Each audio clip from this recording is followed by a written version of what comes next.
I would want to say that the church is a safe place, especially today, compared to its history. And it's as safe as it can be for any human organisation. We have some excellent parish safeguarding officers, over 200 in the diocese. We have outstanding diocesan safeguarding officers. The systems in place now mean that so many of the horrors that we've heard about from the past simply could not happen again. However, that doesn't mean that anybody can take any of this for granted. It's a gospel imperative that the church should be a safe place.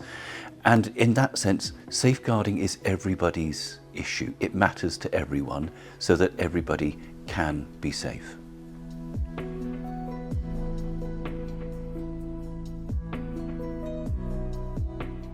I think that's entirely understandable and reasonable. And I would want to say sorry.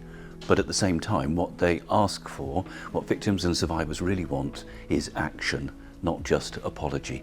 And today, I think we are in a place where there are national decisions being taken that should have been taken long ago.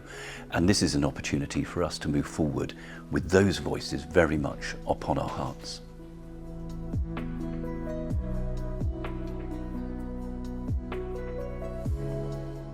One of the responsibilities I bear is to be the Deputy Chair of the Church Commissioners, which means actually it's the day-to-day chair. And people often look at the Church's investments in the Church Commissioners, and there is a lot of money. People often don't realise that that money is ethically invested, probably the world's leading ethical investor, in order to provide for the Church today and for the future. Every 25 years, the Church Commissioners completely expend their total investments by giving it back to the life of the Church. 25 years is not very long in terms of our generational life. And we need that, not just for the Church for today, but also for the Church of the future.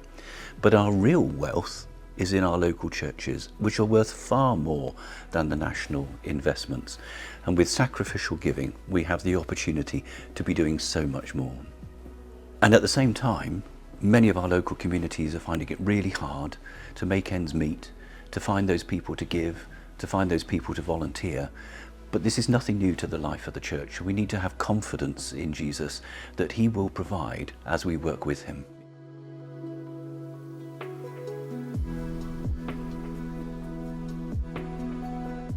There's lots of wonderful things about being a bishop, but you've asked me about what I find is most of a struggle.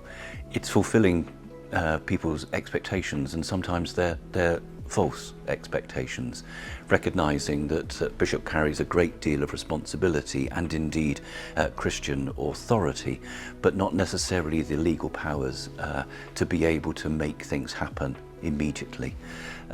For me, this is not about a position of power, it's a position of responsibility that we would recognise in the ministry of Jesus as the Good Shepherd, and sharing in that in a small way.